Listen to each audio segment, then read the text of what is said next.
Watch any MotoGP race and you will see it 100 times in a single lap. The rider hangs off the side of the machine, drops a knee until the slider is scraping sparks off the tarmac at over 120 miles an hour, and rails through the corner leaned so far over that the laws of physics look like they forgot to show up for work that day. Every rider on the grid does it. A slow-motion shot of a modern superbike hard over on its side, knee down, is the single most recognizable image in all of motorcycle racing. And it came from somewhere. At some point, riders started doing this, and one of the first to drag the technique into Grand Prix racing worked out something the rest of the sport had missed, that if you throw your whole body off the inside of the bike, the machine itself stays more upright, the tires find more grip, and you carry more speed through the corner than anyone thought was survivable. Ask most fans who that somebody was, and they will tell you Kenny Roberts, King Kenny. The American dirt track champion who came to Europe on a Yamaha and rewrote the sport. Except Roberts did not invent it. He copied it, and he will tell you so himself. California, 1972, the banking of Ontario Motor Speedway, and Roberts is uncomfortable and certain he is about to crash through one fast corner, so he watches another rider hanging off the bike with his knee stuck out into the wind, and he tries it. The bad feeling vanishes. That other rider was a skinny mechanical engineering student from a frozen corner of Finland. By the spring of 1973, he was the reigning 250cc world champion. He was winning on a 500 that had never won a race in its life until he threw a leg over it. And he was, by almost every account of the people who were actually there, about to become the biggest star this sport had ever produced. Almost nobody watching a race today could tell you his name. It was Jarno Saarinen. And at 17 minutes past 3 on the afternoon of the 20th of May, 1973, at a fast, tree-lined corner at Monza called the Curva Grande, he was gone, killed in what the men who survived it still call the worst crash Grand Prix racing has ever seen. So how does one man help reshape the way an entire sport rides, come within a few races of ruling all of it, and then vanish almost completely from his own history? Grab a coffee. This one is genius and heartbreak in just about equal measure. And it begins in the last place anyone would look for the future of motorcycle racing, out on the ice in Finland. Saarinen was born in the port city of Turku on the snow-covered southwest coast of Finland in December of 1945. Dark winters, frozen lakes, months of ice. And that matters, because Finland gave him the one thing that would make him unlike every other rider he ever raced against. Before he was a road racer, he was an ice racer. In Finland in the 1960s, racing motorcycles across a frozen lake on studded tires, the back wheel constantly stepping out and sliding, was the entry point into the whole sport. The way go-karts are the nursery for Formula One drivers spinning a bike around on ice was the nursery for Finnish motorcyclists. And the young Finn was very, very good at it, winning national ice racing titles before he ever took a motorcycle onto tarmac. Here is what that does to a rider. On ice, the bike is always sliding, and you learn to live inside that slide. You feel exactly where the grip is, and how far past it you can push before everything lets go. Most road racers of that era were frightened of a sliding motorcycle. This one had grown up sliding. To him, it was just an ordinary afternoon. And that background handed him the key to the corner. A motorcycle only has a small patch of rubber touching the road at any moment, and the further the bike is leaned over, the less of that grip is left to spare. His answer, drawn from years of hanging off a sliding ice bike, was to move his own body down and off the inside of the machine instead. Shift enough of your weight low and inside, and the bike itself can stay a fraction more upright for the same speed through the turn. More of the tire stays planted on the tarmac, more grip, higher corner speed. It sounds obvious now because you watch it happen 100 times in every race. In 1972, to the men he was beating, it looked like witchcraft. And he was not only fast, he was smart. He studied mechanical engineering at university, and he could strip, rebuild, and tune his own race bikes with his own hands at his own workbench. When the money ran short in the middle of his racing career, he simply went back and finished his final engineering exams, then returned to the track. He understood his own machine down to the last piston and spark plug.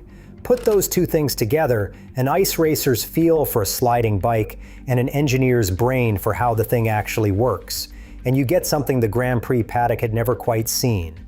To the racing public, he became the Flying Finn. To the Finns themselves, he was Peroni, the Baron. He entered Grand Prix racing in the late 1960s as a privateer, which is the polite word for broke.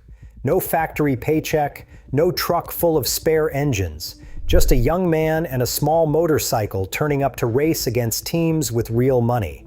On old, underpowered 1970s Grand Prix machinery, outgunned on every straight, he started beating people he had no business beating. In 1971, still a privateer, he finished runner-up in the 350cc World Championship and third in the 250s that same year, second in the world in one class, third in another, and he did it even as his engines kept seizing under him mid-race. Think about that. Near the top of 2 world championships at once, on a shoestring, with the bike blowing up beneath him. And those blow-ups came with the new technology itself. The 2-stroke engines of that era ran hot and hard and seized their pistons without warning, which is exactly the kind of problem a trained engineer was built to fight. Between races, he was his own mechanic, out in the garage, reworking, tuning, and coaxing reliability out of temperamental machinery by hand. He was not just quicker than the factory riders. He often understood the engine better than they did. The Yamaha factory noticed. Actually, that undersells it. Yamaha got tired of watching this independent kid on customer machinery beat their own paid factory riders. So in 1972, they did the sensible thing and hired him. In his first full season with proper equipment underneath him, Saarinen won the 250cc World Championship outright. In the bigger 350 class that same year, he finished second only to the greatest rider of the era. And to this day, more than 50 years later, he remains the only Finn ever to win a solo motorcycle road racing world championship. By now, the whole way he rode was on display, and it looked like nothing else out there. He hung off the bike, knee out, steering it through the corners on the throttle the way he had learned on the ice. He set his handlebars at a strange, steep angle that he swore helped him control those slides. His bikes in the garage were always immaculate, obsessively prepared. Crowds were mesmerized because it looked wild, and yet somehow completely under control. Even the established stars could see what they were watching. Riders like Phil Reed and Rod Gould talked about how hard this Finn pushed a motorcycle, how he took it right to the edge and somehow held it there. He was, they said, as fast and as committed as anyone in the paddock. But to see what he was really doing, you have to understand what he was up against. Grand Prix racing's premier class belonged to one man and one machine. The man was Giacomo Agostini, a 15-time world champion and a national icon, riding the beautiful screaming 4-stroke MV Agusta out of Italy. That was the establishment. That was the natural order of things. And that order was about to be turned completely upside down by a new kind of engine, the lighter, faster 2-stroke, and by the man who rode it better than anyone alive. Which brings us to 1973, the year everything came together and then came apart. It started in America in March at Daytona International Speedway in Florida, the giant high-banked oval and road course that unofficially opens the racing season. Saarinen turned up for the Daytona 200 on a 350 cubic centimeter Yamaha, a works version of the little TZ350, giving away as much as 400 cubic centimeters to the 750 cubic centimeter machines that were built to win it.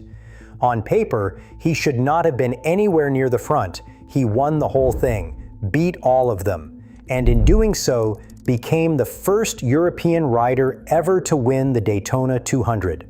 Daytona was America's showcase, the biggest race on its calendar, a home fixture the Americans fully expected to own, and a Finn on an undersized 350 had just walked in and taken it off them. Then he crossed back to Italy, and did almost exactly the same thing again at the Imola 200. Back in the World Championship, Yamaha handed him the keys to something brand new. Their first ever 500 cubic centimeter Grand Prix bike, a 4-cylinder 2-stroke, the YZR 500. Nobody had won a Grand Prix on it because it had never raced. At the season opening round in France at the Paul Ricard circuit, Saarinen took that untested 500 out for its very first race in the Premier class against the 4 strokes that had ruled the class for years and won on debut. For the sport's established stars, watching a 2-stroke ridden by a relative newcomer win a 500 cubic centimeter race at the very first attempt was not just a surprising result. It was a warning that the ground was shifting under their feet. Then he backed it up and won again at the next round in Austria. Add it up, reigning 250cc world champion, winner of Daytona and Imola, and now leading the 500cc world championship, 3 points clear of Reed on the MV Agusta, on a bike Yamaha had only just built, in a class he had only just entered. Across barely 3 seasons at the front of the sport, he had already won 15 Grand Prix races in 3 different classes. He was, at that exact moment, the best motorcycle racer on earth, and he was accelerating away from everyone else. And here is the part that makes the rest of this story so hard. Saarinen was not reckless. For his era, he was almost eerily clear-eyed about the danger. In a sport whose unwritten rule was to shut up and put up, he did the opposite and talked about safety out loud. In that, he was the 2-wheeled echo of Sir Jackie Stewart, the Formula One champion waging the same lonely campaign for driver safety in cars at exactly the same moment, and getting called soft for his trouble. He flatly refused to race the Isle of Man, the notoriously lethal road course that was killing riders regularly, and stayed away from it for his entire career. Shortly before his death, he openly criticized the guardrails and the track surface at Monza. He had even quietly told people that if he won a world title, he planned to walk away from the sport at 27, while he still could. He was 27. If stories like this are the reason you are here, the real history behind the sport, the names that got buried, then take a second and subscribe. Digging these riders back out of the record is exactly what this channel does, every single week. Now, back to Monza. May of 1973. The Italian round of the World Championship at Monza, the 250cc race, and before a single wheel had turned, the day was already wrong. Monza in 1973 was fast, and it was deadly. The corner that mattered, the Curva Grande, was a flat-out sweeper taken at around 140 miles an hour, and like most circuits of the era, it was ringed with steel Armco barrier, the same crash barrier you see running along a motorway. Car drivers had demanded those barriers to stop out-of-control cars flying off the track. But for a motorcycle racer, hitting a steel rail at racing speed was a death sentence. The riders had their own name for it. They called it the death rails. Then there was the oil. An earlier race that day had left oil down on the racing surface. Several riders saw it, understood exactly how dangerous a slick track was for the featherweight 250cc machines about to go out, and pleaded with the organizers to clean it. The organizers refused. When the riders kept protesting, the organizers called the police to have them removed from the office. And when the 250cc race finally launched off the line and came screaming down toward the Curva Grande, no one waved the flag that warns riders of oil on the surface. No warning at all. The pack hit the Curva Grande at full speed, and near the front, one of the leaders, an Italian named Renzo Pasolini, riding a Harley-Davidson 2-stroke, had his engine seized solid beneath him at around 130 miles an hour. The rear wheel locked instantly. The bike went down and threw Pasolini onto the track, right into the path of Saarinen, who was directly behind him with nowhere to go. The Finn could not avoid him. He struck the fallen bike, was pitched into the guardrail, and rebounded off that steel barrier back into the middle of the circuit, into the path of the rest of the field, arriving at 140 miles an hour behind him. What happened next was carnage. Fuel tanks burst. The hay bales stacked uselessly against the Armco caught fire. A wall of smoke and flame went up across the racetrack, and riders came flying blind into it, most of them unable to see or avoid the bikes and bodies already down. In total, 14 riders crashed. Only 1 or 2 were able to walk away. One of the fallen was a British privateer named Chas Mortimer, who was badly hurt that day and has carried the memory ever since. Years later, when Marco Simoncelli was killed in a crash at the 2011 Malaysian Grand Prix, it all came flooding back to Mortimer, because it was the same nightmare, a rider down on the track and the pack unable to avoid him. Mortimer has described the Monza pileup plainly as the biggest accident there has ever been in Grand Prix racing. And through all of it, the fire, the wreckage, the smoke, no flags were shown, and the race was not stopped. For several minutes, the survivors simply kept riding, threading through the debris lap after lap, until they pulled into the pits of their own accord, and it finally ended. Pasolini was dead, and so was Saarinen. He was 27 years old. One of the riders who lined up that day put the mood afterward with brutal clarity. On circuits like this one, a racer's life was worth about as much as a mouse caught in a trap. And if you assume the shock of losing 2 of the sport's biggest names forced someone to finally make that corner safe, it did not. Barely 7 weeks later, that July, motorcycles raced at Monza again. This time, a doctor named Claudio Costa, who would go on to build MotoGP's famous traveling clinic, asked the organizers for one simple thing: park an ambulance at the Curva Grande. They refused. There was another pileup at the very same corner, and 3 more young riders died. But the horror of Monza was not the end of it, because then came the LIE. Somebody had to be blamed. And the blame landed on a rider named Walter Villa, whose 4-stroke Benelli had sprung an oil leak during an earlier race that day. The story hardened fast.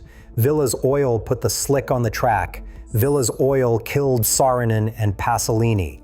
Villa himself was so shattered by the accident that he went mute for days, and he never publicly protested his innocence. So he was presumed guilty.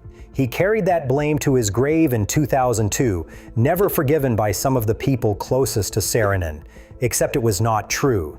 When investigators actually stripped down the wrecked machines, they found the real cause, and it had nothing to do with Villa's oil.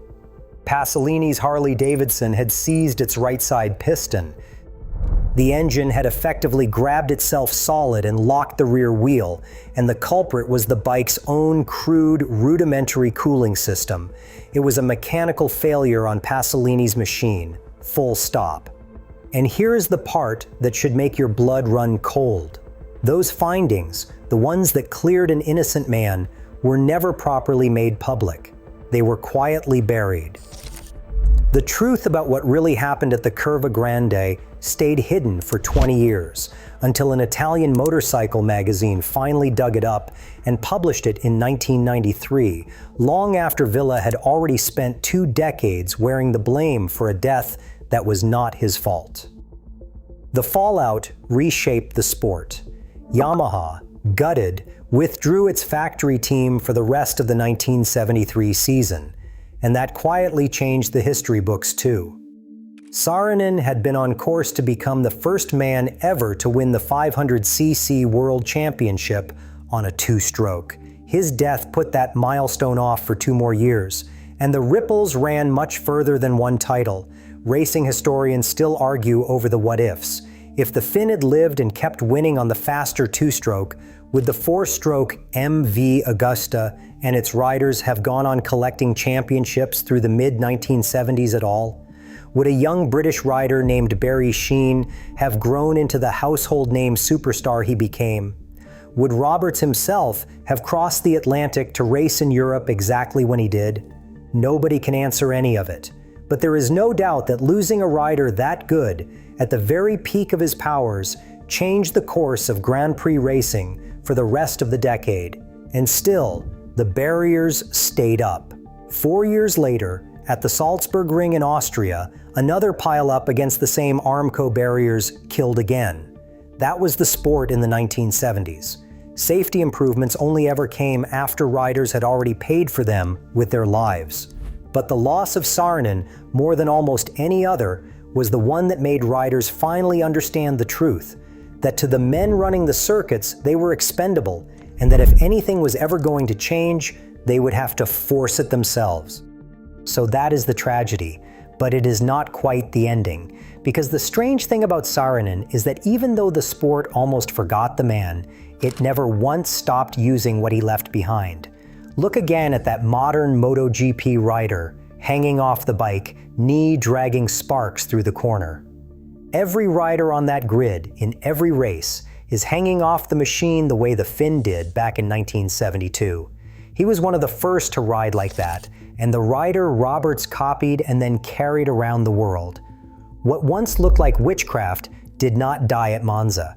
It became the only way anyone races a motorcycle at the limit.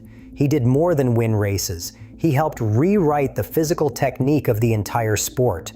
Slowly, the recognition caught up. In 2009, Saarinen was inducted into the MotoGP Hall of Fame, finally named among the immortals of the sport he had helped reinvent. And there is one last piece, a small and human one, and maybe the one that says it best. A year after the crash, an Italian couple who loved motorsport had a son, and they named that boy after the fallen Finn they had watched and admired.